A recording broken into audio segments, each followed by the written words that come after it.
you can be into running.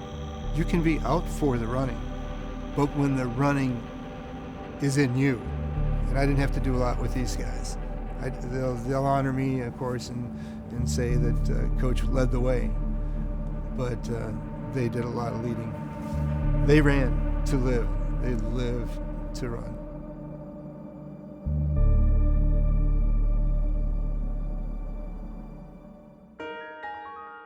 You know, when Tom and I first came to campus as junior college transfers, you know, we kind of struggled that first season in the transition from junior college over to Hillsdale. So in '92 was my senior season. It was the last opportunity for me as a cross-country runner in college. It was all about purpose, and we knew exactly what we wanted to do. Every day we actually exposed what our training was, and we showed everybody what we were doing, and we were responsible for that. The foundation was so much about team chemistry, and that really started that year when Coach told us we're all hopping in vans in August and going up to Hartwood Pines out in the middle of the sticks, and some kids had camped and some had never camped, and we went out and we trained on tank trails. We had an environment where we were living and breathing the sport. The easiest day of the week, we used to joke at Hillsdale, is the meet day. You've done all this volume, and now you're just like, oh, I'm so glad it's Saturday. Like, I just got it. All I have to do is race. You know, the '92 team in particular, as we came into the national meet, we knew we had something really special going, but there were some glitches. It is really difficult to get 5 people to do something perfectly.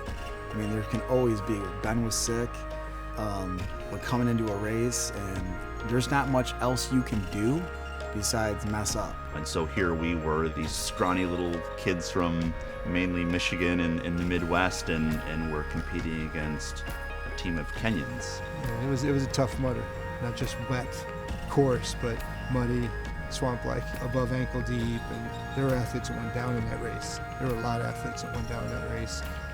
Get back up and go for it. In '92, we were second in the nation.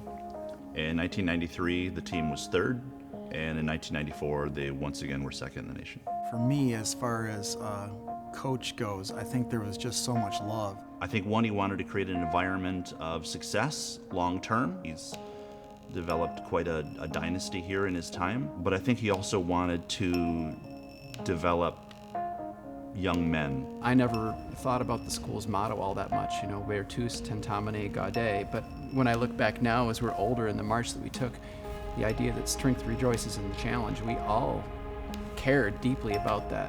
What I've always wanted is to instill in each student athlete not only the desire to win and to be the very best at what you're pursuing, but to look at that which you've been given is a tremendous blessing from God. To serve the Lord with everything we've got, with all our heart, mind, soul, and strength.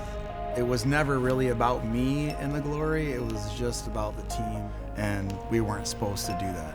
That was kind of one of those days where when you get all done and you're really smiling from ear to ear and everything came together.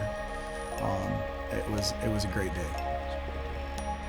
You know, I was gonna be all in, and I was all in because they were inspiring me, and they were. They were definitely all in.